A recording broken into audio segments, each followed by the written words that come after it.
All of us are human. We make mistakes and our emotions get the better of us. But are we able to say, yeah, that wasn't the best way to approach it? Can you go to your employees or your colleagues and say, I messed up there. I apologize. I want to do better next time. What can I do better next time? Are you able to do that? This is the Rebel HR Podcast. If you're a professional looking for innovative, thought-provoking information in the world of human resources, this is the right podcast for you.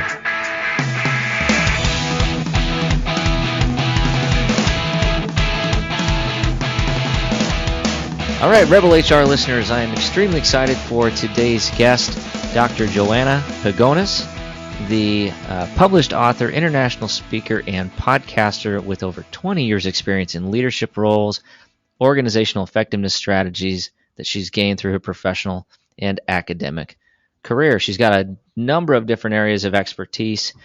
Today we're going to be talking about how organizations can lead through the heart to drive commitment versus compliance. Welcome to the show, Johanna. Thank you. So glad to be on, Kyle.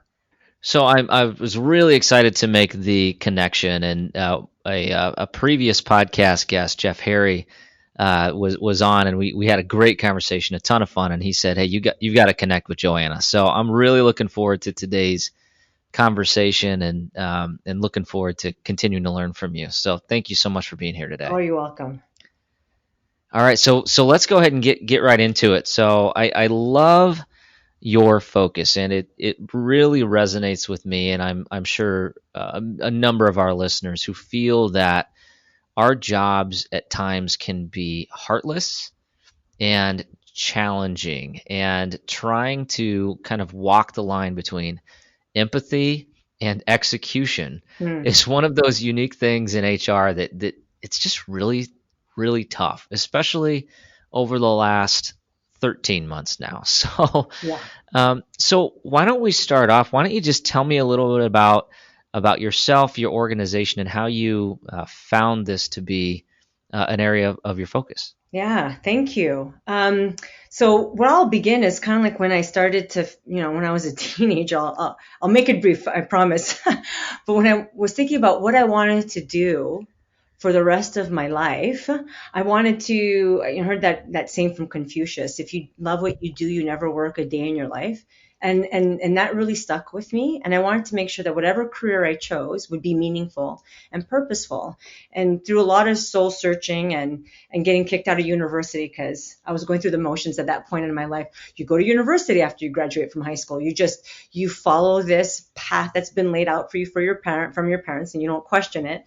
And that didn't obviously work for me. And I'm like, I got to rethink my strategy in terms of what I'm going to do for the rest of my life. And I realized I want to help people. I want to give people the skills that they need to deal with life's challenges, to increase their well-being, and to support and help other people too, right? To contribute to the well-being of other people. And so I pursued a career in psychology. I thought I was going to become a marriage family counselor. And the reason why I wanted to focus on families was because I was fascinated by systems.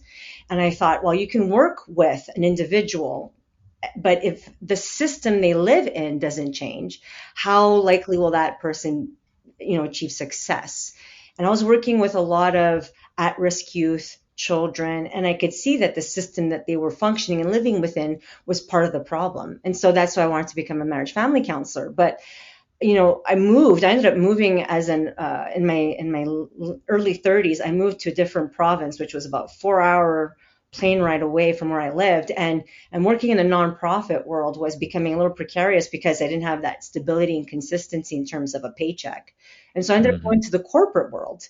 And, I thought, well, I decided to take a bit of a spin on what I was doing and actually started to do a little bit more around learning and development, because it was still grounded in human psychology, behavior, motivation, looking at how adults learn and creating a learning environment that would support their employee performance and development. And then from there, I went over to organizational effectiveness. So looking at organizations as a system and how instead of rather empowering an individual in a system and giving them the development they need to increase their performance, how do you impact and influence change, positive change across an organization? And I realized that my purpose in life to help people didn't change. Instead of doing it with families as a system. I was now looking at improving people's lives within an organizational system. And I did that for my employer for many, many years. And I worked in all sectors from, obviously, I mentioned nonprofit. I worked a little bit in the for-profit sector. And then I ended my career working in government organizations.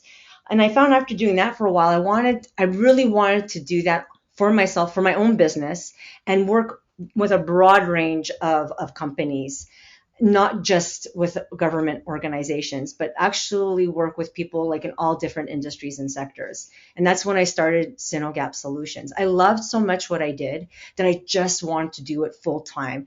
I realized that this has been my purpose for my whole life, and I just need to, pull the trigger and take my part-time consulting business and just invest the time and make it full time. And so that's what I've been doing. And I get to impact and influence change across an organization with so many different companies. And really my goal and my purpose is, I work with individuals, but I also work with organizational leaders to see how we can impact and influence and transform their organizations. And ultimately, what I do is I get, if I'm working at an organizational level, I get the leaders within that organization to really discover and articulate what their purpose is. And then by maximizing the human potential within their company, help them not only achieve their purpose, but and their potential, but to surpass it as well. And I do that by, like I said, by maximizing the human potential and really focusing on the role that leaders play and how to give them the skills that they need to truly be able to engage and empower their employees, and not through mechanisms of compliance, which Mm. most of the time when a company brings me in or a manager will bring me in to help them empower and engage their team, I really see that they're functioning with this mindset and belief system of compliance. I try to get them to shift that thinking and ask them to critically think about, well, what do you need to get people to commit? People, create an environment where people are committed to themselves, their teammates, to the organization. They understand what they do, they understand why they do it, and they actually want to be there every day. They're not there because they have to, because they're collecting a paycheck, but they're there because they're intrinsically motivated to bring their best every day. And and although a lot of this is common sense to me, the truth is most workplaces function within a mindset of compliance, and the majority of employees are either actively disengaged, and I say majority, like we're looking at 50, 60%, especially when you look at the Gallup, stats on employee engagement. They Right. kind of hovered around 60-ish. Sometimes it may go up a little and sometimes it may go down, but we're basically doing a C. We're in a C, C plus at best sometimes. We've been like that for decades. So, and employees that are not actively engaged, they're actively sabotaging the organization. So we need to shift the way we do our business, and we can't only be focused on profits.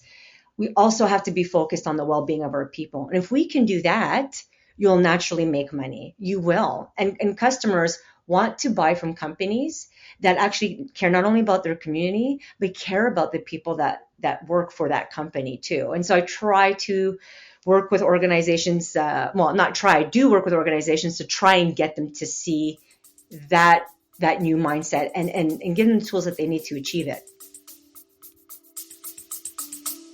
We'll be back after a quick break. And so used to having everything in front of them right away that we forget that innovation just takes time. I myself, I get frustrated too. Why? And this as being one of my best friends is, hey, I talk to you all the time. Hey, man, I'm frustrated in the fact that I can't seem to just get there in the next day. But that's just not how these things work, right? Innovation needs to be planned out. It needs to be very methodical. And then when it finally hits, that's when it seems like to everyone else that it sort of just came out of nowhere. But to you, the amount of dedication that it took over that time. No, that sounds. You're speaking my language. I consider HR kind of like the psychologist of the business. It's Yeah. and I think one of the things that keeps me motivated is just a fascination with human behavior and why somebody makes the choices that they do. It's Mhm. it's like a so every day I come to work, it's like a case study in Right. in psychology. But I think the work that you do, first of all, I agree 100% that is where organizations need to go. I think that's where I have seen, my employees expect my organization to be there already. Hmm. And I see this as the next trend within business as I look at business survival. If you can figure out the culture question and truly fix the engagement issue, I just think you're going to win in the marketplace. Is that what you have experienced in your role? Absolutely. Well, one of the things that I did well that I became known for in the previous organization I worked for was people or top organizational leaders, when they had a team that was struggling for whatever reason, and sometimes we label individuals within teams, and then we label the whole team as dysfunctional or high maintenance or whatever. They would bring me in to say, let's actually kind of examine what's going on in this team, and let's see what we can do to turn this team around so that they perform better. And what I discovered over time was that these people felt like that they were led by individuals that didn't care about them and didn't set them up to Mm, succeed. And it's hard to set somebody up to succeed when you don't make the effort to get to know who they are, what they need to do their jobs better, what are the obstacles that you as a leader need to be aware of so that you can help remove them. Like they were led by individuals who locked themselves in their office and tried to do the job that their direct reports were supposed to be doing. And I found that when I went in and just did simple things like, what do you need from me to do your job better? Increased engagement like 10%. And when I say engagement, like somebody walked out of my office feeling a little lighter. They felt like they had a leader that I use the analogy that they were functioning with a leader that had one foot on their chest and one foot on their back and made it impossible for them to breathe. mm, And that's why they were not succeeding. And when I came in and I asked a simple question, what do you need from me to do your job better? They felt like one foot had been removed. And a simple question like that, or even saying, hey, I want to get to know you better. Can we have a one-on-one, was revolutionary for them. You actually want to speak to me? Yeah, I want to speak to you. I want to know what you do. Really? Yeah. I was like, it was amazing. And I'm like, okay, we can only go up from here. So I found when you actually cared, and caring doesn't mean you don't hold people accountable, because there is a thing called caring candor. But when you care, it's amazing how people will show up to work every day because now they feel like they have somebody that has their back. And when you do yeah, have to hold them accountable, they respect it a little bit more because you demonstrated that you care about them and you want them to succeed. And sometimes to make people succeed, you have to hold them or others, and sometimes yourself, accountable. 100%. 100%. Yeah, it's almost sad. I mean, the engagement, it's depressing to read the engagement statistics at how disengaged people are. But to your comment, we talked about this actually in last week's episode, but it's kind of like you're outrunning a bear in the woods. You don't necessarily have to be the fastest. You just have to be faster than the slowest person outrunning the bear, right? Like that's that's kind of where I see engagement in our organization. Sometimes it's you just have to be a little bit better Yeah.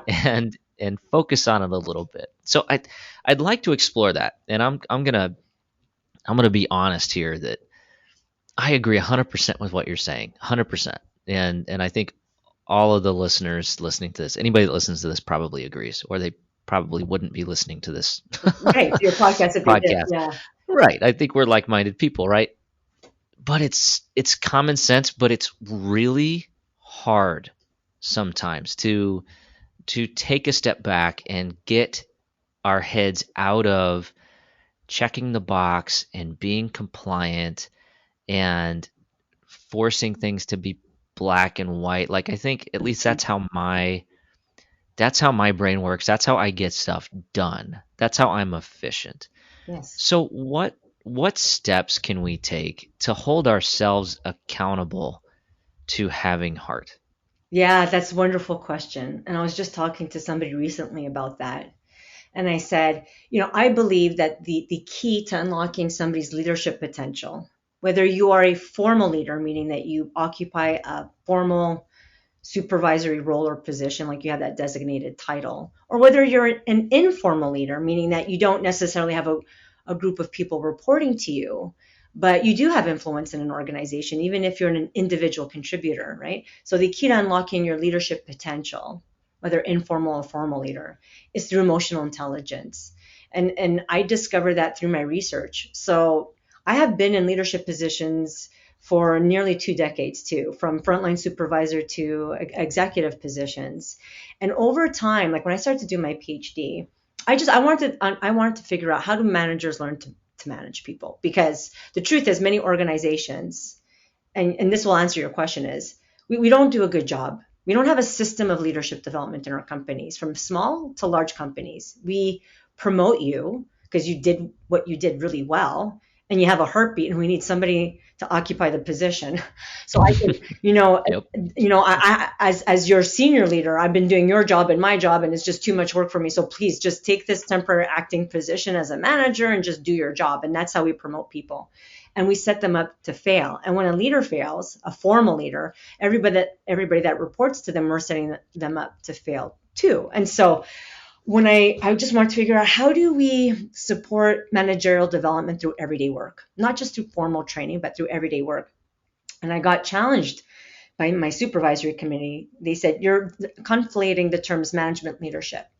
I'm like, yeah, they're the same. Aren't they? Really, they're the same. And they're like, no, they're very different. We challenge you to look at the literature. And I didn't really have to look at the literature, although I did. But through the feedback and input I got from my participants. So I did interviews, but I followed them in the field too. And you know what I did? I actually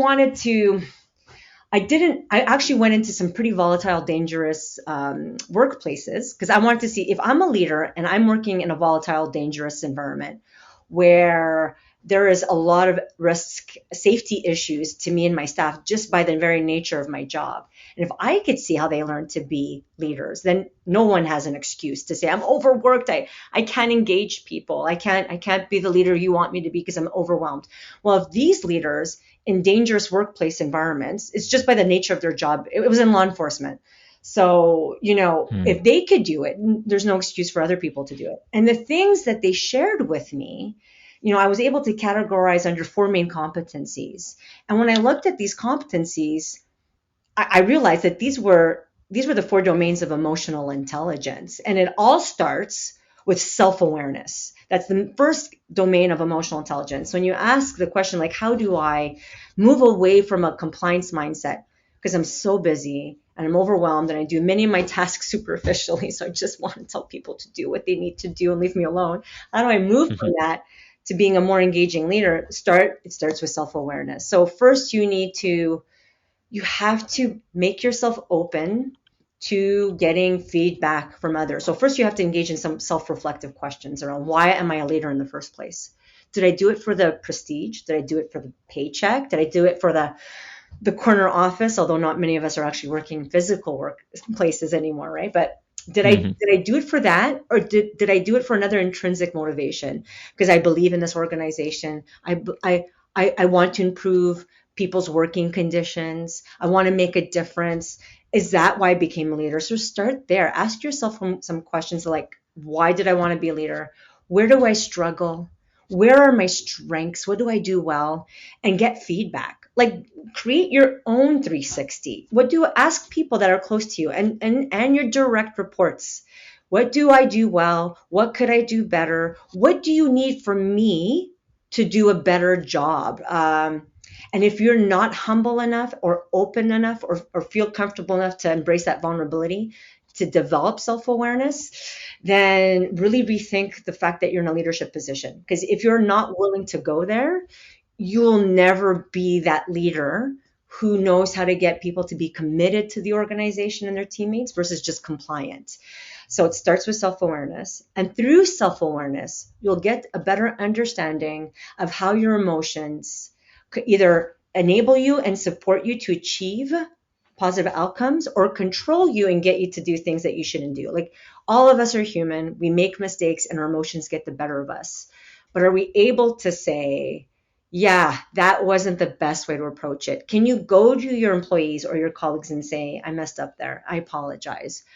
I want to do better next time. What can I do better next time? Are you able to do that? Right. And if I were to ask you, do you know what the purpose of your organization is, and how what you do contributes to the successful achievement of that mission?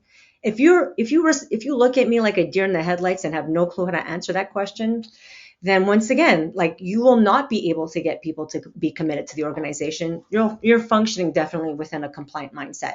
You just show up to work and look at your to-do list, and your achievement, or your method of measuring achievement, is checking the boxes. You don't understand the vision or the purpose of the organization then, because if you did, you'd be able to see beyond the checklist and understand how what you do and how you empower your team can achieve that vision or purpose. And last but not least, do you make an effort? Oh, and I should mention that that's what social awareness is about. And last but not least, do you make an effort to get to know people? Do you know how many kids your direct reports have, or no kids at all? Like, do you know what they need to do to show up and do their best at work? Do you meet with them or touch base with them regularly? So when you are in a meeting with other managers and somebody's about to make a decision that could impact your team, it most definitely will. Can you speak up and say how either that will empower your team or disempower them? And I see a lot of managers not advocating for their team because they don't even know what it is that their team needs. So they're the yes person in the meeting. Yep, yeah, that sounds good. That sounds good. And then you go and you dictate to your team, this is the direction we're moving in. You better comply or there'll be consequences. You know, I know it's hard sometimes to get out of the checkbox mindset, but when you behave in these ways where you're not really empowering your team, you're going to work that much harder on the checklist. You're going to work that much harder in getting them to comply. It is a lot easier when they're committed. You have less work to do. You don't have to check the boxes on that list anymore. They're checking them for you. They're coming to you to tell you what they've done before you even have to ask them what they did, right? So if you are able to be patient, able to let go of the reins a little bit, admit you don't know everything, and ask people to help you, slowly you will transform your team to be more committed to self, others, and the organization, that you will find you'll have more time to actually do the work that you're supposed to do as a manager, if that makes sense. Absolutely. You're speaking to my heart here. Talk about heart. I mean, I think one of the things that drives me crazy about HR is it's so easy to be compliance focused. And I've seen the dichotomy of what it's like to be in an organization where people are truly empowered and an organization where empowered is just a buzzword, Correct. right? And the drastic difference in my workload as an HR professional, I mean, it's night and day. Yes. The organization where people were not empowered, it was like it was like nitpicking every little thing and having to be involved in every decision and having this command and control requirement within my job, and it just really sucked. It wasn't very fun. It was frustrating, and then what it turned into is I truly believe it eroded trust because I was checking up and double checking, and inevitably I'd always find something that wasn't done the way it was supposed to be done, and it was a very contentious environment versus what I have now. I work at a great company. I have a blast at work, and I have a team who is empowered and does exactly what you just said. They come to me and tell me what they did, and then typically it's done the way I would have recommended it. But if it's not, there's an openness and a conversation about why not. And you know what? A lot of times it's better than I would have recommended it anyways. Correct. So You know, yeah, but yeah. yeah, speaking to my heart there. I feel for my HR colleagues. Like, I am not, like, as I mentioned, my background's in human behavior and psychology. I was not born and raised and reared in an HR world, if you will, or I don't come from that academic side of the world. And most of my career has not been in HR. There was a small stint where my team, learning and development, OD&E, was sucked into the HR department. And within a year, they spit us out. They realized that we didn't fit there. And Yep. I gotta tell you, I remember my first day walking into the HR department. I thought I was in a funeral home. I was like, "Where are the funeral directors?" Everyone looked depressed, and I was in Yeah. the labor relations area. Enough said, Oh yeah. Oh yeah. That talk about yeah. I get it. I know exactly what you're talking about. right? And I was like, if so, I love your title, like disruptive. Let's disrupt HR, right? The principles behind what does it really mean to disrupt HR, and I feel like we have to take a look at what do we teach our HR practitioners? Are we teaching them mostly about legislation, policy, things around compliance, around what employees need to do or organizations need to do to ensure that their people are safe and they show up and they do what they're supposed to do? Or do we infuse some of that with some good old fashioned human behavior and psychology, how you motivate human beings to show up and do their best every day? And then, not only start there and look at what we teach our HR practitioners, but then what happens when they enter into the field? And my HR colleagues have always been overburdened. So one HR consultant, and I love how I see a shift in HR. They're changing. They want to transform HR, and they do so by starting to change the titles or the name of the HR department. And I know the language we use really impacts our perspective. But if all you're going to do is change the title of your HR department from HR department to employee services or people officer department, like, but not change anything else, you're just, you're dressing a wolf in sheep's clothes, like you're not doing anything different. And what I see is, let's change the name of our department, let's give everybody a new job title, and maybe we'll even tinker with their job description, but you will still be responsible for 90 people, one HR consultant or business transformation strategist to 90 people, three departments. And you're like, how have you set that HR person up to succeed? All they can do is function with a compliance mindset, because and nobody goes to HR when things are going well. People go to No. HR when, like you said, Kyle, when things aren't good. And how can I do my job as an HR person? If you want me to be that one-stop shop for you, everything relating to human resources and human behavior and human potential, if I'm going to be all of that for you, then you can have 90 people. I can't have a 90 person caseload. Like I can't have a 90 caseload, because although I say it's one HR person to 90 people, it's actually not 90 people. It's like 90 departments, if you will, right? It's 90 work areas. It's too much. So I feel Right. like if we're going to disrupt HR, then I challenge HR leaders to take a look at what are we teaching in our HR universities and diplomas and certificates, and then what do you do to set your people up for success so they can really transform the organizations you work for away from compliance towards commitment. So just a shout out to my HR colleagues who, I have so much empathy for them and feel for them, because I'm like, people used to say to me, maybe you should go work in HR, and I'm like, no, that's where souls go to die.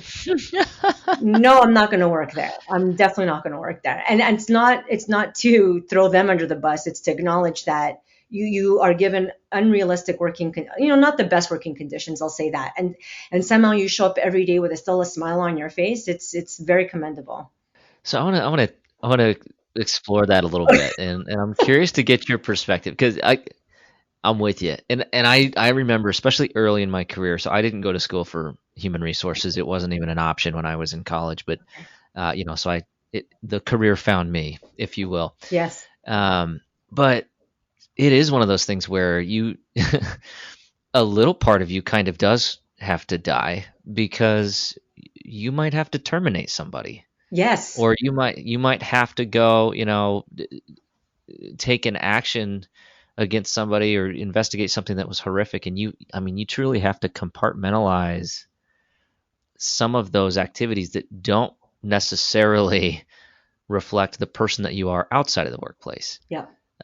or your perspective on the world of work outside of the workplace, and it's a challenge. So I know one of the areas that you focus on is making something more than just a job, having people work towards something they're passionate. So when we have to deal with things like that, or we have really, really challenging aspects that we have to deal with within our jobs, what Right. is the healthy way to compartmentalize that so that, because there's still aspects of my job I love. Yes. I there's so much of my job I love, and there's stuff I hate. so so how do we reconcile that? And then how do we help our employees reconcile that? That's a very powerful question. And I would say, ultimately the goal is that the things that we hate to do are the mechanistic, routine, administrative things that we have to do. But when it comes to dealing with people, let's hope that's the stuff that we love to do. And more often than not, when I speak to managers, they say the easy stuff is the administrative routine stuff that, no one loves doing that, but it's the easy stuff. The stuff that they hate doing is the interpersonal issues that they have to deal with. And what I say is, let's take a few steps back and actually stop defining what we love and what we hate to do. Stop even looking at what fits into those two categories and kind of redefine what your role is and how you show up to work every day. And if you redefine your role to be a leader of people and not a leader of administrative processes, you're going to start to approach your work very differently. And so it's a lot easier to hold people accountable when you have a relationship with them. And I learned this concept, Karen Candor, through another wonderful leader. And she said, if you're all care and no candor, and I another way to define candor is holding people accountable and being honest with them, which isn't always pleasant and easy to do. But if you're all care, no candor, you're just a pushover. Everybody likes you, but you don't hold anybody accountable, which can also lead to a very toxic work environment. But if you're all candor and no care, you're the person that walks around with the hammer. Here's a good example. You see a situation, you see employees interacting, or you see them doing something, you perceive it to not be in the best interest of the team or the organization. What do? Do you go and speak to them to seek to understand, to find out what's going on? Because you've developed a relationship with these people and you know that this is unlike them. They wouldn't willfully do something to sabotage us in the team. Let me seek to understand. Let me just set up a meeting with them and create a space where I can just say, hey, I noticed this. Can you tell me more about that? A, do you do that? Or B, do you retreat to your office, write an email that is jam-packed with policy and processes and rules and send it to them and CCing the executive director, the CEO, and saying, you better comply. Is that your approach? That's candor, no care. And we also call that, and you may have to edit this out, but we also call that being an asshole. And you know what? It is hard holding people accountable, but it's a lot easier when you have a relationship with them. And I felt like I got a lot better at holding people accountable, and I was less fearful of doing so. Because when I called somebody into my office and I said, I got to be honest, I need to share something with you that I've observed, but I need to seek to understand because what I observed may not be accurate. Let's talk about this. People will listen to me, they respect me, and they know I know they're credible. So if I pull them into my office to have a conversation like that, they take it seriously, and they know that I'm not just jerking their chain. And so we start off automatically on this platform of care. So I know they will be honest with me. And there have been moments where I've had to put people on letters of expectation. These are people I had known for nearly a decade who have worked with me as one of my direct reports, who have followed me from different teams because they wanted to work with me. And I've seen their performance regress and decrease. And all the care in the world, they were not able to move forward. There were things going on in their lives that prevented them from performing at the level that they needed to perform.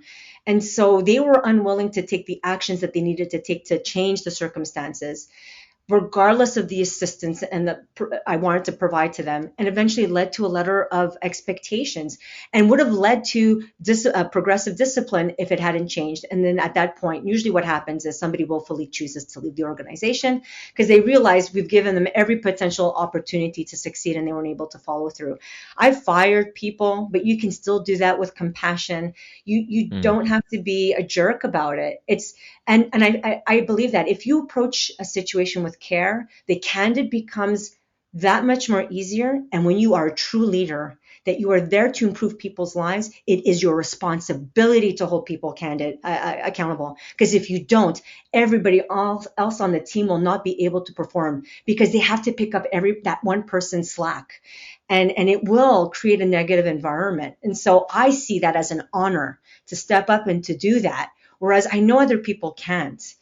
then you shouldn't be a leader if you can't do that. This job is tough. It isn't easy. So you better understand why you've chosen to be a leader before you go for that promotion, because that is what will sustain you over really, really, really tough times, because you understand why you're there. You understand that not everybody can do what you do, but you have the courage to do it every day. And if you can think about your career in that way, you will always succeed and people will respect you and they will follow you. And I think that is the message of choose to be a leader others would want to follow. The book isn't called Choose to Be a Leader everybody likes and thinks is your buddy and can go have beer and wings with you after work. It's not that. Sometimes you have to do things that aren't pleasant. But you know what? Every day I drive home from work after having to have an unpleasant conversation with somebody, I have to process it. It doesn't always sit well with me, but I do walk away with a sense of accomplishment because I was able to do something that I know a lot of people wouldn't have been able to do.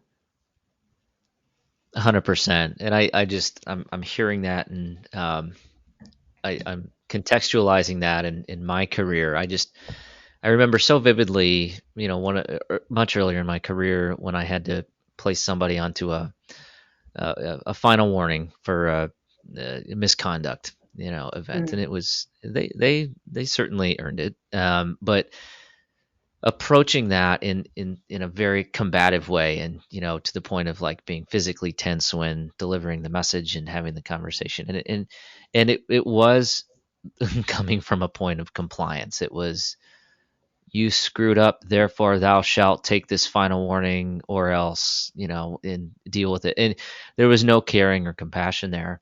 And Right. I learned a really, really good lesson early in my career from that individual. And they called me on it. And they didn't use this, the language was a little more colorful, but basically said, "You're being a jerk." Mm-hmm. And I was. And, it took that moment early in my career to wake me up and realize I shouldn't just flip a switch and become another person when I do this. Yeah. I have to do this in the context of me as an individual, and from a point of, the word you used I think is appropriate, caring about someone else. And that individual who was honest with me, was not a leader, but indirectly led me to the right approach, and ultimately we became very good colleagues. Mm-hmm. And the behavioral issues went away, and when I ultimately left that employer, tears were shed, Yeah. because I was going to miss working with this individual. But that candor was what I needed in my career. Yeah. So yeah, and I agree. Don't be an asshole. That's an easier way to say Yes. it. Exactly. So I want to talk a little bit, before we get into the flash round here. You mentioned that you have a book, so I'd just like to give you an opportunity to tell us a little bit about the book that you wrote, and ultimately, what our listeners would get out of reading the book. Yeah, thank you for that opportunity. Yeah. So the book initially when I started writing it, it's grounded it comes from my PhD research. And I wanted to write a book that is like, don't let that stop you from reading it. It is a quick read. It's 100 pages, and it's written for the very, very, very busy leader who wants to get to the gist of what they need to do differently to empower and engage their team. So I was writing it for organizational leaders to say, hey, you are responsible for creating a system of leadership development across your organization. These are some ways you can do it. But as I was writing it, I realized that an emerging leader, so this is somebody who's thinking about becoming a formal leader, or even somebody who is a manager, a current manager, can get something out of it. And like I said, the first place that you need to start, if you want to develop your emotional intelligence, which to me are the competencies of being a leader, it all starts with self-awareness, which happens through moments of self-reflection. So at the end of every chapter, there are self-reflective questions. And there's actually space in the book, if you get the hard copy, to capture your thoughts, or you can even just capture them in your mind. But it's meant to create some cognitive dissonance around what you always have thought to be true, and to get to challenge your own thinking. And then I talk a lot about how, although I have training online courses for leaders, they are designed in a very different way than what you usually see, because they're grounded in self-reflection and there's 360s built in. But I do explore why leadership training fails, and why we need to leverage systems and processes within the work environment to support leadership development. And I give some strategies around how to do that. And so if you work for, unfortunately, one of those companies that has completely deleted the training line budget, line in your budget, and there is no money for professional development, don't let that stop you from developing your employees. There are ways to develop people and your leadership skills through everyday work. And I actually list strategies on how to do that in a quick and tangible way. Love it. And the title is Choose to Be a Leader Others Would Want to Follow. Mm-hmm. So perfect. All right. With that being said, we are rounding out our time together here. So Yes. We are going to get into the Rebel HR Flash Round. Love it. All right. So prepare yourself. It's going to be a tough one. Okay. So, all right. First question. What are you reading right now? So I'm actually reading, because a lot of what I do is grounded in, like I said, self-awareness, and starting off with what's your purpose. And I focus a lot on that. Somebody switched me on, and it could have been Jeff Harry. I think it was, but Ken Robinson's book, Finding Your Element, How to Discover Your Talents and Passions and Transform Your Life. So I'm reading his book right now, and I really am loving it. All right. Question number 2. Who should we be listening to?